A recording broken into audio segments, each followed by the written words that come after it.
La plupart des portes d'avion ne sont pas verrouillées. Il n'y a ni clé, ni capteur, ni code d'accès pour les sécuriser. La poignée peut être actionnée par n'importe qui. Un homme a ouvert la porte de sortie de secours et s'est frayé un chemin hors de l'avion. Et pourtant, avec 40 millions de vols chaque année, ces portes ne se sont pratiquement jamais ouvertes en vol. Alors pourquoi ? Votre instinct de survie, sans doute. Le bon sens? La plupart des gens sont, vous savez, assez intelligents pour ne pas jouer avec ça. La vraie réponse dépend de l'endroit où les avions volent. À quelle altitude se trouvent les avions environ ? 10 000 km, j'exagère peut-être. Je pense que tu exagères, je pense que tu serais dans l'espace. 25 000 km. C'est l'altitude à laquelle vole un avion. Est-ce que c'est beaucoup trop bas? C'est trop ? Beaucoup, beaucoup trop. Baisse un peu. Ouais, 1000 km. 1000 km, c'est toujours l'espace. 50 000 pieds, je pense. Certains atteignent 43 000 pieds. 30 000 pieds. 38 000 pieds. Ouais, pourquoi volent-ils aussi haut ? Je ne sais pas, sans doute pour la sécurité. Probablement pour éviter les collisions avec d'autres avions et s'il y a de hautes chaînes de montagnes. Je sais pas, peut-être quand il y a des tempêtes ou du mauvais temps. Je suppose que c'est pour éviter un temps turbulent. C'est une hypothèse intéressante. Un avantage de voler à 10 000 mètres d'altitude est la stabilité du vol. Dans la troposphère, où surviennent la plupart des phénomènes météorologiques, il y a moins de turbulences et d'orages à éviter. Mais ce n'est pas la principale raison pour laquelle les avions volent aussi haut. La raison principale, bien sûr, c'est l'argent. Plus on monte, moins l'air est dense. À 33 000 pieds ou 10 km, la densité de l'air n'atteint qu'un tiers de celle au niveau de la mer. Donc en volant à cette altitude, l'avion rencontre un tiers des molécules d'air qu'il rencontrerait plus près du sol. Cela signifie que l'avion peut voler environ 73% plus vite avec la même poussée. Et par conséquent, vous arrivez à destination plus rapidement. Et comme vous passez moins de temps en l'air, vous consommez moins de carburant. Il semble, d'une certaine manière, que la montée soit de l'énergie gaspillée. Pouvez-vous comparer, par exemple, la descente à la montée ? Est-ce que, essentiellement, vous récupérez l'énergie en redescendant aussi ? Oui, en montant, on consomme environ 80 kg par minute. En croisière, c'est environ 40 kg par minute. En descente, peut-être 10. Donc c'est presque négligeable. De plus, les moteurs à réaction sont plus efficaces en altitude car ils compressent l'air, le mélangent au carburant puis l'enflamment. Ainsi, les produits de combustion sont rapidement éjectés par la tuyère d'échappement. Maintenant, ce processus est d'autant plus efficace que l'air est froid. Et en altitude, la température est d'environ moins 50 degrés Celsius, ce qui est bien plus froid que la moyenne de plus 15 ici au sol. Donc, voler plus haut signifie que vous consommez moins de carburant pendant moins de temps et que vous évitez la météo et les turbulences associées aux altitudes plus basses. Une autre raison de voler haut, c'est de profiter des vents arrière du jet stream. Et la compagnie aime que les gens fassent ça parce que vous consommez moins de carburant, donc ça coûte bien moins d'argent. Mais il y a un problème à voler aussi haut. L'air là-haut est irrespirable. Téléporté soudainement au sommet de l'Everest, à une altitude inférieure à celle des avions, vous resteriez conscient environ 3 minutes. En plus de la densité qui diminue en altitude, la pression de l'air baisse aussi. En réalité, la pression de l'air diminue encore plus rapidement parce qu'elle dépend du poids de tout l'air au-dessus de vous. À 10 km, la pression de l'air représente seulement un quart de celle du niveau de la mer. Pour être clair, l'air contient toujours 21% d'oxygène, mais la pression partielle de l'oxygène, la pression exercée uniquement par les molécules d'oxygène, est d'environ 5,5 kPa, soit un quart de ce qu'elle est au sol. À cette pression, trop peu de molécules d'oxygène pénètrent dans votre sang via les poumons. Pour fonctionner normalement, les humains ont besoin d'une pression partielle d'oxygène d'au moins 16 kPa. Donc toutes les cabines des avions qui volent à haute altitude doivent être pressurisées. Un peu d'air est continuellement amené dans la cabine depuis l'extérieur. En fait, il provient du stade de compression des moteurs à réaction. C'est cela qui maintient de l'air respirable à l'intérieur de l'avion. L'inconvénient, c'est que vous retirez un peu de l'efficacité des moteurs. Maintenant, pressuriser la cabine a nécessité une refonte radicale des avions. Avant la pressurisation, les avions volaient jusqu'à 10 000 pieds, soit environ 3 km, où la pression partielle de l'oxygène est de 15 kPa, à la limite de ce que les gens peuvent supporter. Sur ces avions, les portes s'ouvraient vers l'extérieur et l'étanchéité n'était pas une préoccupation, la pression étant identique des deux côtés. Mais une fois que les avions ont été pressurisés, toutes les portes ont été modifiées pour avoir la forme d'un bouchon. Elles sont plus larges à l'intérieur qu'à l'extérieur. Ainsi, la pression plus élevée dans la cabine pousse la porte contre son cadre, assurant un joint étanche à l'air. Quel est le niveau d'étanchéité à l'air d'une cabine? Elle est assez étanche, mais pas totalement hermétique. Donc vous remarquerez par exemple, chaque fois que quelqu'un tire la chasse d'eau, vous verrez la pression de l'air diminuer un peu. À chaque fois, l'altitude de la cabine augmente légèrement. Et c'est pourquoi les portes d'avion et les issues de secours n'ont pas besoin de serrure. La différence de pression entre la cabine pressurisée et l'extérieur à basse pression est tellement grande que personne n'est assez fort pour tirer la porte vers l'intérieur. Et si quelqu'un était venu tourner ça en plein vol? Rien. Même les portes d'avion modernes qui s'ouvrent vers l'extérieur sont conçues comme des bouchons, avec une ingénierie ingénieuse. La porte principale des passagers d'un Boeing 737 est à la fois plus large et plus haute que le cadre à travers lequel elle doit passer. Mais lorsque vous tirez sur la poignée, des loquets en haut et en bas se replient, réduisant juste assez la hauteur. Cependant, les côtés sont encore trop larges, donc la porte doit d'abord s'enfoncer vers l'intérieur et pivoter. C'est ce mouvement vers l'intérieur qui est impossible en altitude. Cela nécessiterait une force équivalente à soulever 9000 kg. Et les cabines d'avion ne sont même pas entièrement pressurisées à la pression du niveau de la mer de 101,3 kPa. Vous l'avez peut-être remarqué si vous prenez un paquet de chips dans un avion. Il est facile de l'écraser au sol, mais à mesure que l'avion monte, la pression dans la cabine diminue et le paquet de chips semble se gonfler comme un ballon. À l'altitude de croisière, la pression dans mon avion a chuté à 77 kPa, réduisant la pression partielle d'oxygène à 16 kPa, soit le minimum pour que les passagers se sentent normalement. Cela a quelques conséquences inattendues. Penses-tu que tu pètes plus dans un avion? Si c'était le cas, j'accuserais quelqu'un d'autre. Je pense que non. Non. Non, je ne peux pas me lâcher. C'est hors de question. Tu penses que tu pètes plus dans un avion qu'au sol? Oui, 100%. Aucune hésitation. Oui, c'est lié à la pression en cabine, non? Donc, quand tu montes, cette cavité ici se dilate et l'air veut aller quelque part. Et l'endroit le plus rapide où il peut aller, c'est vers le bas.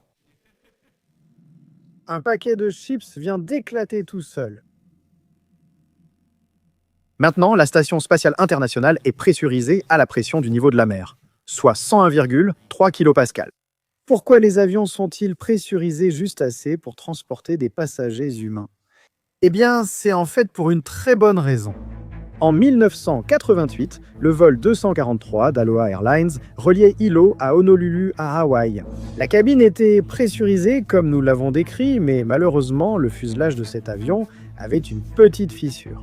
Et tout à coup, à 24 000 pieds, la fissure s'est élargie et tout le toit s'est arraché à l'avant de l'avion.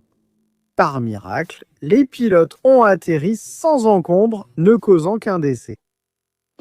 La différence entre la Station spatiale internationale et un avion, c'est que l'ISS a été pressurisée une fois et elle reste pressurisée. Un avion subit une différence de pression à chaque montée en altitude de croisière. Donc, le fuselage est étiré puis relâché à chaque vol. Étendu et relâché, étendu et relâché. L'avion d'Aloha Airlines comptait le deuxième plus grand nombre de cycles de vol pour un 737 avec près de 90 000 au total. C'est bien plus que ce pourquoi il avait été conçu.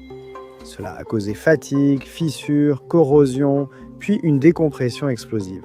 Ainsi, les avions sont pressurisés au minimum nécessaire pour réduire les contraintes et prolonger la durée de vie de l'appareil. Mais même 75% de la pression atmosphérique devrait suffire à empêcher les portes de s'ouvrir. Alors, comment cela a-t-il pu arriver en mai 2023 ? Un passager a paniqué et a réussi à ouvrir une issue de secours d'un Airbus en plein vol. Ils étaient en approche finale, donc ils étaient assez proches du sol et la différence de pression était très faible. Et parce qu'il a utilisé toute sa force, il a vraiment réussi à ouvrir la porte, ce qui était fou. Et nous ne pensions pas que c'était possible. Mais si on veut vraiment quelque chose, je suppose que ça l'est. Waouh, il allait bien? Il allait bien. Tout le monde allait bien dans ce cas-là. C'était un incident assez grave. J'imagine que la question suivante est « D'autres passagers ont-ils déjà causé un incident, par exemple en oubliant le mode avion sur leur téléphone ?»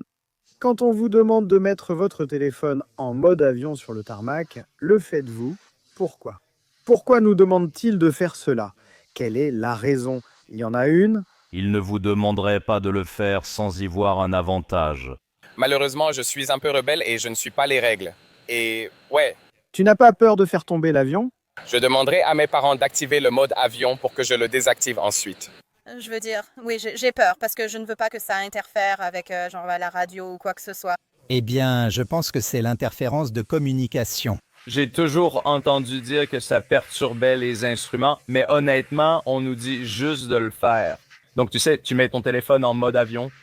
En 1961, l'administration fédérale de l'aviation, ou FAA, a découvert que certaines radios FM portables pouvaient interférer avec les systèmes de navigation des avions puisqu'elles utilisaient des bandes radio voisines.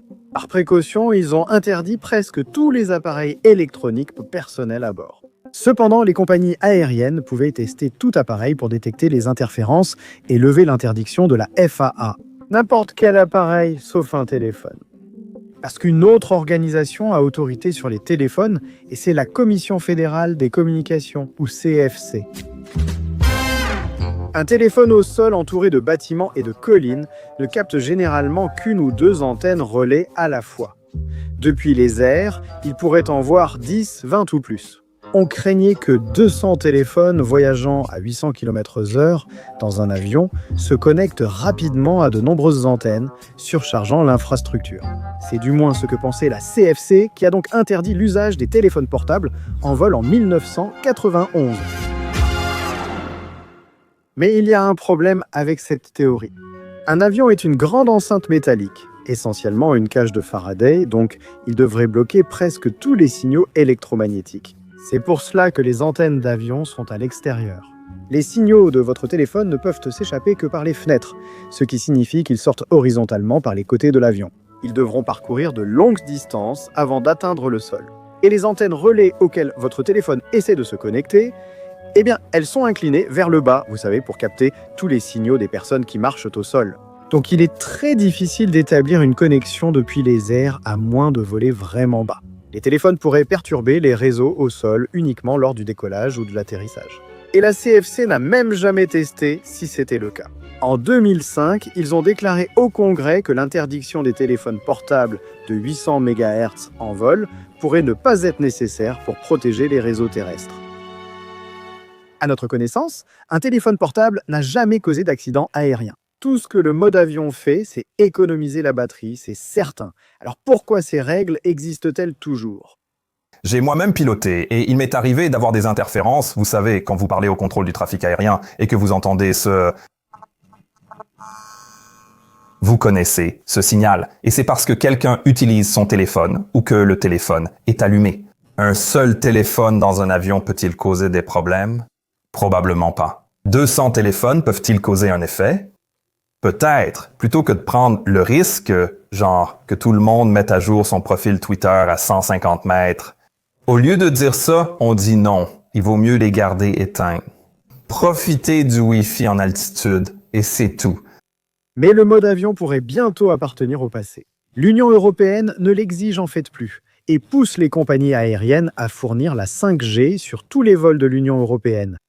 On peut peut-être se passer de ce problème, mais il faut quand même faire avec la nourriture d'avion. Que penses-tu de la nourriture d'avion? Je ne mange que les petits pains, c'est la seule chose que je tolère. Tout le reste a un goût de bouillie. Ça peut être très bon ou terrible. C'est fade, avec une consistance différente. Tu penses que la nourriture a le même goût dans un avion que sur Terre? Non. Mais le mauvais goût de la nourriture n'est peut-être pas entièrement la faute de la compagnie aérienne. L'air pompé dans la cabine en altitude est très sec. Je veux dire, à titre de comparaison, le désert du Sahara a une humidité relative moyenne de 25%, mais à l'intérieur d'une cabine d'avion, elle peut descendre jusqu'à 5%. Cela peut assécher vos cavités nasales, ce qui perturbe votre odorat et donc votre goût. La pression plus basse dans la cabine peut aussi diminuer les sensations comme l'intensité du sel et du sucre. Mais il y a une saveur qui semble être renforcée en vol. Qu'est-ce que vous buvez dans un avion? Quelle est votre boisson préférée? Du jus de pomme. Du jus de pomme. Ouais. Intéressant. Je veux dire, un coca, c'est par défaut. Du jus d'orange ou de pomme. Du gin tonic. Peut-être un Bloody Mary? Vous êtes le premier aujourd'hui. Vraiment? Ouais. Une enquête allemande menée auprès de 1000 passagers a révélé que plus d'un quart d'entre eux commandent du jus de tomate en vol. Et ce qui est vraiment étrange, c'est que 23% de ces personnes n'en boiraient jamais au sol. Et toi, tu prendrais un Bloody Mary? C'est une boisson classique au bar ou c'est plutôt une spécialité qu'on boit en avion? Je n'en bois que dans l'avion. Alors pourquoi tout le monde commande du jus de tomate? Eh bien, ça pourrait être à cause du bruit. Une étude de 2015 souligne le rôle de la corde du tympan, qui transmet les informations gustatives de la langue au tronc cérébral. Il passe juste à côté du tympan, entre les petits os qui transmettent le son, donc le bruit fort dans la cabine pourrait le stimuler involontairement. Cela pourrait créer une illusion auditive renforçant notre perception de l'umami, la saveur présente dans le MSG, la sauce soja et les tomates. Je prends toujours du jus de tomate dans l'avion sans vraiment savoir pourquoi. C'est juste devenu ma boisson de vol, un peu comme un jus de tomate épicé. Ouais. Genre, les deux font partie de mes préférés. Ouais. La prochaine fois que tu prends l'avion, choisis un aliment très sucré, salé ou essaie le jus de tomate. J'ai l'impression qu'avec la fréquence à laquelle les gens prennent l'avion, notre perception du vol reste quand même assez déformée. Alors, pourquoi c'est comme ça? Ouais. Je sais qu'on parle beaucoup des accidents et des incidents et qu'on les analyse vraiment en profondeur. Certains se demandent, pourquoi faites-vous ça? Cela n'angoisse-t-il pas davantage les gens à l'idée de prendre l'avion? Mais en réalité, c'est l'une des principales raisons pour lesquelles l'aviation est aussi sûre qu'elle l'est aujourd'hui. La présence de centaines de professionnels analysant ces accidents en profondeur nous permet d'en tirer des leçons. Ainsi, chaque vol devient un peu plus sûr. C'est d'ailleurs l'une des principales raisons pour lesquelles j'ai créé ma chaîne, Mentour Pilot, au départ. Parce que, je vous le promets, plus vous en saurez, plus vous vous sentirez en sécurité.